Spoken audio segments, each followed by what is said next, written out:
qui lisez les réseaux sociaux, personne ne veut entendre un traître mot positif sur Paul Biya. Parce que tous les Camerounais raisonnent en termes de souffrance. Ils regardent leur quotidien et regardent le quotidien de ceux qui gouvernent et se disent comment est-ce qu'un pays peut être bâti ainsi?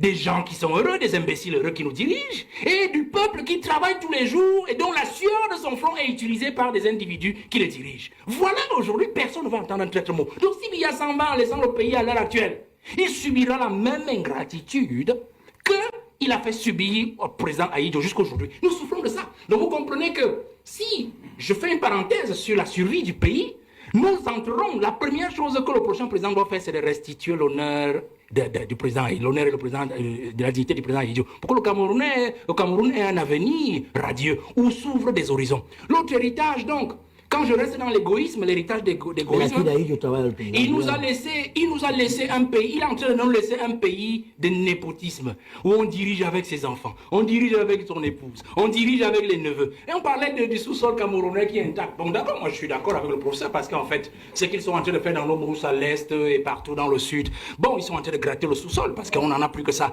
Mais on dit, l'honorable a dit, on a préservé notre sous-sol comment dire, de l'appréhension de l'étranger. D'accord, je suis d'accord. Mais notre sous-sol n'est pas préservé. Des rapaces internes. Suivez seulement tous les contrats qui sont signés au Minmid. C'est le fils de, c'est le neveu de, c'est le neveu de. Et tout ça se ramène au président de la République. On passe par le système de népotisme. Enfin, regardez cet héritage d'égoïsme. Il y a des ministres dans ce gouvernement qui sont les ministres de la cuisine du président. La cuisine du président, ça veut dire quoi? Ben, vous avez une femme à la maison, non? Elle a une cuisine, je pense, M. Obama. Alors, vous comprenez très bien. Il y a des ministres qui font du mauvais boulot parce qu'ils savent qu'ils ne doivent rien au Premier ministre. Parce que le Premier ministre n'a jamais proposé la nomination. Il y a des ministres aujourd'hui qui savent qu'ils sont des ministres du sang de Paul Biya, de la progéniture de Paul Biya. Vous comprenez? Et donc, moi je m'amuse quand je vois des Camerounais surpris, pleurer tous les jours. Tel ministre, on dit les poubelles, tel ministre, on dit les routes, on dit ceci. J'ai dit, mais vous ne comprenez pas quoi?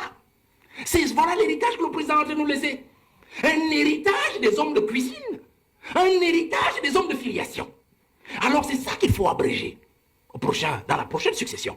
Je pense encore que lorsqu'on rentre dans cet héritage-là de Paul Biya, l'héritage négatif, l'héritage noir, qu'il faut absolument changer, qu'il faut absolument renverser, il faut rester dans cette logique de Paul Biya qui justement nous laisse un héritage d'un homme dépensier.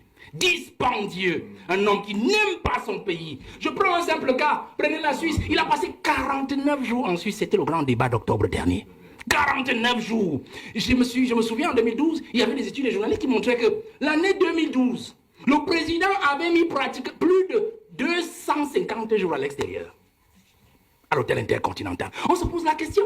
Ahidjo n'avait jamais passé plus de 15 jours à l'extérieur. Quand il y allait, c'était soit pour congé d'une semaine, il prenait son congé annuel, il partait à la Côte d'Azur, il revenait quelque part ici à Nassarao dans son village, ou alors il allait à Moulvoudaï. Parce que même quand vous arrivez sur la milieu de Moulvoudaï, je ne sais pas si ça a changé quand j'étais sur le terrain, vous allez trouver les derniers babouches du président Ahidjo, ces derniers sandales, et un t-shirt posé sur le lit, sur lequel il venait souvent dormir à Moulvoudaï.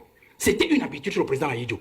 Quand il n'allait pas en Gaoundéré à Tigné, par exemple, parce qu'il avait son cheptel de ce côté. Mais le président nous a habitués à un président qui dépense l'argent de l'État dans des choses qui n'en valent pas la peine. Vous comprenez? Voilà l'héritage que le président a nous laisser. Et c'est cela qui fait l'image du pays, monsieur Obama. L'image de la jeunesse. Parce que les enfants aujourd'hui ne peuvent que copier ce qu'ils voient. Et ils pensent que c'est une bonne chose. C'est cela qu'il faut abréger. Dès 2025, cette année, pour que les jeunes comprennent que la vie que Paul Biya nous a montrée sur le plan individuel, sa façon de diriger avec ces gens-là qui pompent les impôts des États, ce n'est pas une vie, ce n'est pas comme cela qu'on dirige un pays. Il faut que les jeunes comprennent que nous devons nous rassurer, nous rasséréner pour 2025 et nous dire, Biya doit partir. S'il ne nous aide pas déjà à nous débarrasser de 80% de la race des individus avec lesquels il travaille depuis 43 ans, nous devons le faire partir lui-même parce qu'en partant, il va avec eux.